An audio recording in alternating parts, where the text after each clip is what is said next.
दोस्तों, शहबाज शरीफ को जमानत मिल गई है। शहबाज शरीफ पर जो चार्जेस थे आशियाना हाउसिंग स्कैंडल और रमजान शुगर मिलों की जो सड़कों की इन्होंने तैयारी करवाई थी, तकरीबन 20-20 मिलियन रुपए की एक सड़क 20-20 किलोमीटर की बनाई थी, उस स्कैंडल में इनकी जमानत हो गई है। और तासुर यह दिया जा रहा है कि शहजादा मोहम्मद बिन सलमान के आने की वजह से शहजादा मोहम्मद बिन सलमान ने कोई गेम की है या कोई बैकडोर इमरान खान से राब्ता किया है कि मैं इस वजह से आपके मुल्क में आ रहा हूं, पहले शहबाज शरीफ को छोड़े, नवाज शरीफ को छोड़े। तो भाई, इस तरह का कोई कंसेप्ट नहीं है। मुल्क पाकिस्तान एक राइट डायरेक्शन में जा रहा है और उम्मीद करते हैं कि शहजादा मोहम्मद बिन सलमान का यह दौरा पाकिस्तान बड़ा ही कामयाब रहेगा। और तासुर यह देने की कोशिश की जा रही है कि शहजादा मोहम्मद बिन सलमान ने शहबाज शरीफ की रिहाई में अहम किरदार अदा किया है। शहबाज शरीफ को एनआरओ लेकर दिया है और कुछ ही देर में जब वो शहजादा मोहम्मद बिन सलमान मुल्क पाकिस्तान की सरजमीन पर कदम रखेंगे तो नवाज शरीफ की जान में भी जान आएगी। ये बिल्कुल गलत तासुर दिया जा रहा है। ना तो शहजादे ने नवाज शरीफ को एनआरओ लेकर देना है और ना ही शहबाज शरीफ की रिहाई में कोई भी किसी किस्म का कोई हाथ शहजादे का नहीं है। ये गलत तासुर दिया जा रहा है कि शहजादा आएगा, हमें एनआरओ लेके देगा, शहजादे को रजामंद कर लेगा, ये होगा वो होगा। बिल्कुल कोई इस तरह का चक्कर नहीं है। इनकी जमानतें हुई हैं, इनका ना ही नाम ईसीएल से बाहर निकला है, ना ही इनको लंदन भेजने का अभी तक गवर्नमेंट का कोई प्लान है।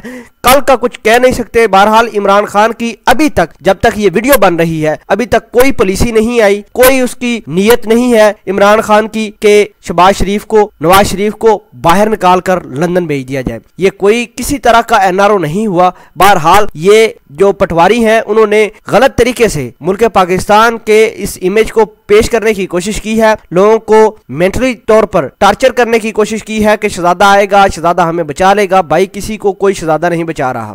शहजादा इस वजह से नहीं आ रहा कि चोरों लुटेरों को दोबारा बाहर निकालकर दोबारा वो चोरियां करनी शुरू कर दे। इस वजह से शहजादा कोई नहीं आ रहा। शहजादा महज पाकिस्तान की सलामती, पाकिस्तान की मईशत को मुस्तहकम करने के लिए आ रहा है और इसी वजह से उन्होंने बड़े रुपए और अपने खजानों का मुंह खोल दिया है पाकिस्तान की तरफ, ताकि पाकिस्तान की मईशत संभले। अगर शहजादे ने इन्हीं चोरों लुटेरों को दोबारा बाहर निकाल दिया तो कल को दोबारा ये इक्तदार पर काबिज होकर मुल्क का सारा सरमाया दोबारा लूटेंगे और दोबारा फिर हम कोई नए इमरान खान के आने का इंतजार करेंगे। बहरहाल शहबाज शरीफ की आशियाना हाउसिंग स्कैंडल और रमजान शुगर मिल जो चनियोट में वाक़या है, उसके ऊपर जो इसके ऊपर करप्शन केसेस थे, उसकी रिहाई मिल गई है।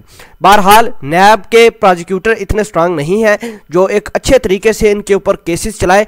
यही वजह है कि नैब की वीक पुलिस की वजह से ये बाहर निकल आते हैं। कभी जमानत हो जाती है, कभी ये अंदर चले जाते हैं। बहरहाल इनके ऊपर केसेस बिल्कुल मौजूद हैं। इनकी जमानत ही सिर्फ हुई है। जमानत का ये मतलब नहीं कि ये बाहर निकल जाएंगे, ये इनके ऊपर करप्शन के केसेस खत्म हो जाएंगे। इन्होंने जितने भी केसेस हैं उनको भुगतना ही भुगतना है।